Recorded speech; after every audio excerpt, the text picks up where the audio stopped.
فكرة صندوق الصناعات المركزي المصري وصناعة رجال أعمال مصريين من كوادر متميزة.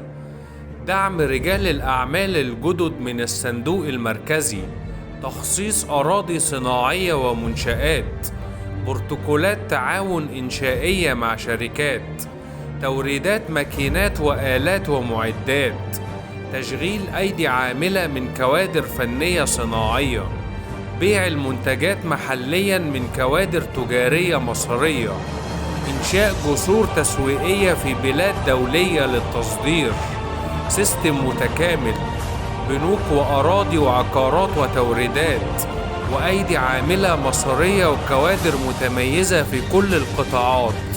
اختيار كوادر متميزة قادرة على بناء صناعات مصرية ودعمها مادياً ومعنوياً، وتسهيلات في الإجراءات بعد خطة التوسع في المدن الصناعية أفقياً، ومع الانتشار الحالي والتركيز على الصناعات.